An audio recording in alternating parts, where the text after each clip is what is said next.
오늘은 갈라디아서 강의 19번째 시간입니다. 오랜 종살이를 했거나 수감 생활을 한 사람들 가운데는 자유에 적응을 잘 못하는 사람이 있습니다. 불안정하고 책임이 따르는 자유보다는 차라리 종살이의 안전을 원하는 것입니다. 근데 여러분, 이런 영적으로도 일어날 수 있습니다. 성령의 인도 가운데 믿음으로 안전지대를 떠나서 그리스도께서 주신 자유를 누리며 살기보다 율법주의의 속박과 거짓 안전으로 돌아가는 것입니다. 갈라디아 성도들이 꼭 그랬습니다. 바울은 그런 그들에게 그 시도가 얼마나 위험한 일이며 말도 안 되는 일인지 알려주고 기독교인의 자유를 지키며 누리라고 권면합니다. 여러분은 그리스도께서 주신 자유를 누리며 살고 있으십니까? 아니면 종교적, 도덕적 규칙의 목록에 따라 살며 그것으로 자신의 영적 신분과 영성을 규정하십니까? 그것은 감옥에서 나온 사람이 다시 감옥으로 돌아가는 것과 같습니다.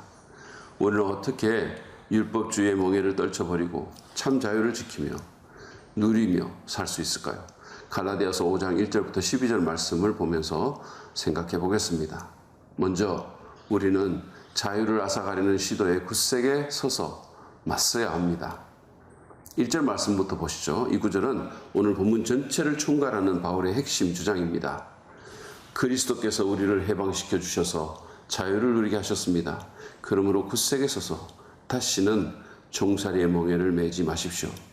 한 학자는 이 구절을 그리스도인의 마그나 카르타라고 말합니다.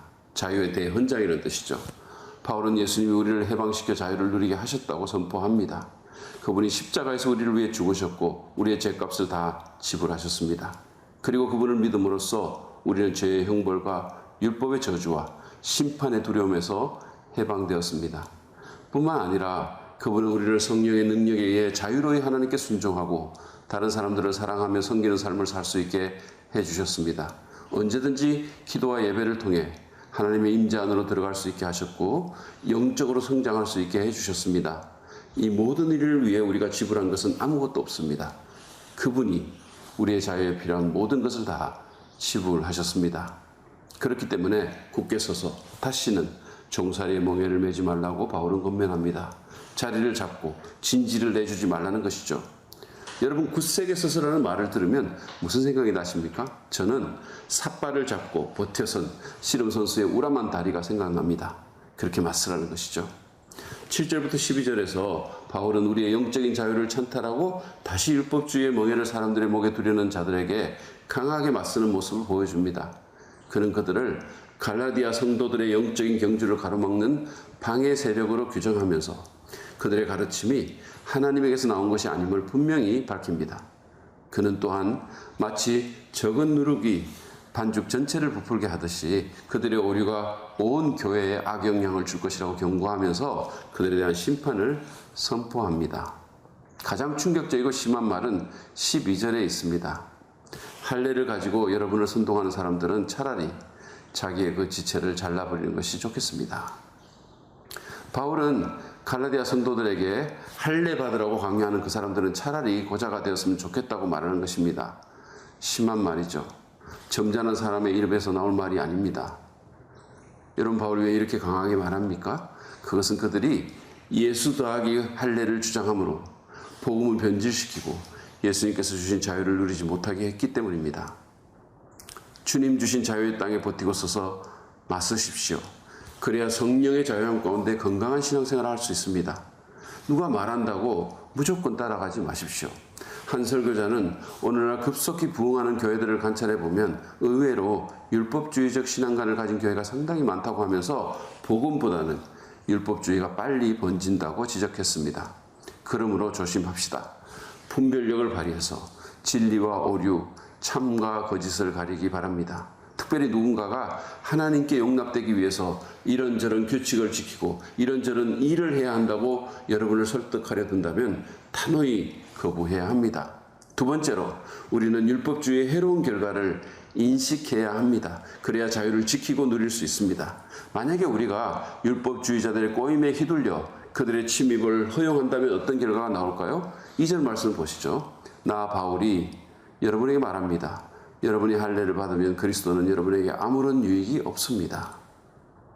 우리가 할례로 대표되는 율법주의를 허용한다는 말은 예수님의 십자가 희생이 나를 구원하기에 부족하다고 말하는 것 같습니다. 그것은 하나님에 대한 빚을 갚기 위해 십자가에다 나의 무언가를 더해야 한다는 선언입니다. 주일 예배나 새벽기도에 열심히 나오고 11조 하는 것이 하나님께 의롭다는 인정을 받기 위한 것이라면 헛일하는 것일 뿐만 아니라 예수님의 십자가 공로를 헛되게 만드는 것입니다.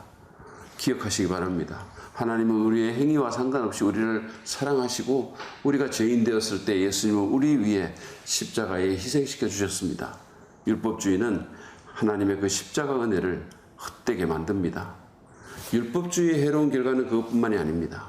만약에 우리가 율법주의의 체제로 다시 돌아가게 되면 우리는 전체 율법을 다 지켜야 하는 의무를 지게 됩니다. 3절 말씀 보시죠. 내가 할례를 받는 모든 사람에게 다시 증언합니다. 그런 사람은 율법 전체를 이행해야 할 의무를 지닙니다. 물론 아무도 모든 율법을 다 지킬 수 없습니다. 그러므로 율법주의의 체제 안에서 우리는 어쩔 수 없이 죄책감과 두려움에 빠질 수밖에 없습니다.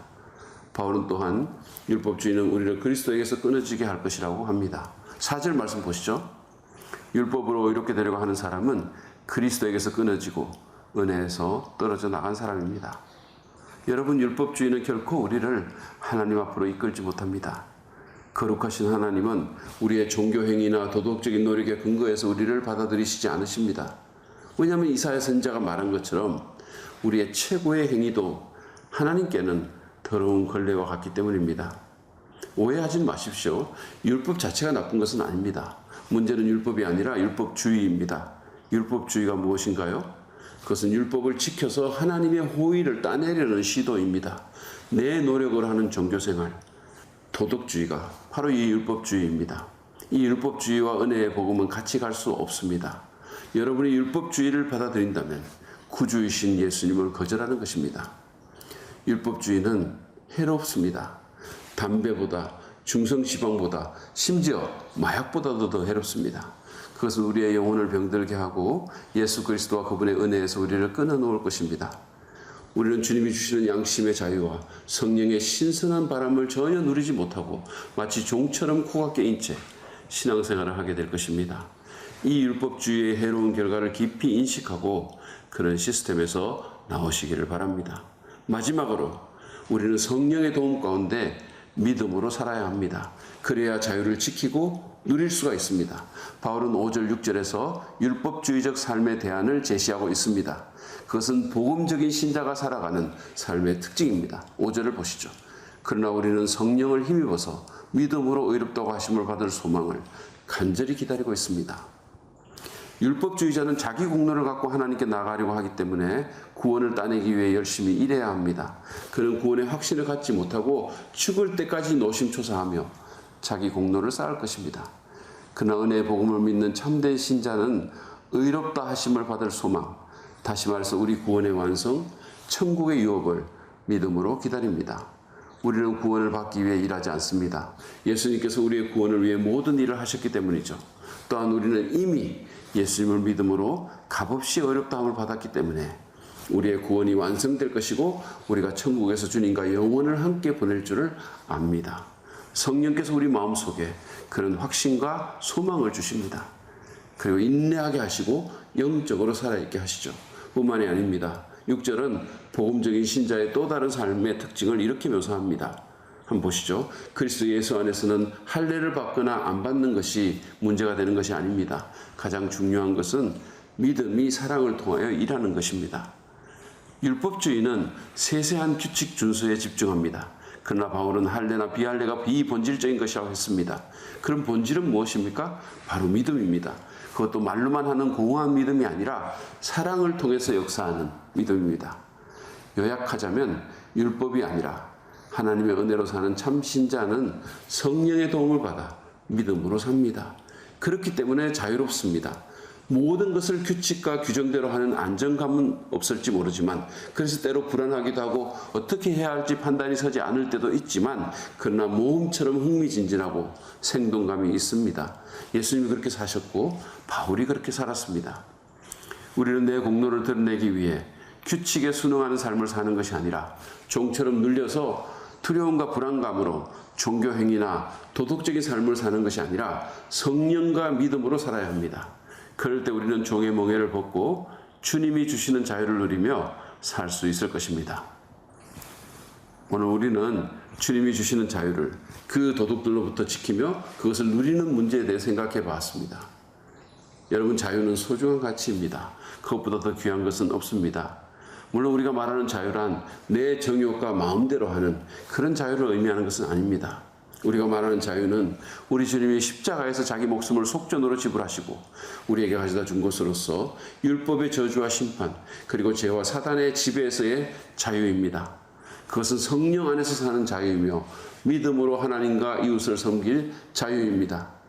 그리스도 안에서 이런 자유의 가치를 깊이 인식하고 이 자유를 지킵시다. 이 자유를 우리로부터 훔치려는 시도에 저항하며 자유를 잃은 율법주의가 초래하는 해로운 결과를 인식합시다. 그리고 성령 안에서 믿음으로 살아갑시다. 나뿐 아니라 다른 그리스도인들도 자기들의 자유를 누리도록 돕고 용납하기 바라며 하나님의 영광을 위해 이 귀한 자유를 온전히 누리는 우리 모두가 되기를 주의 이름으로 축복합니다.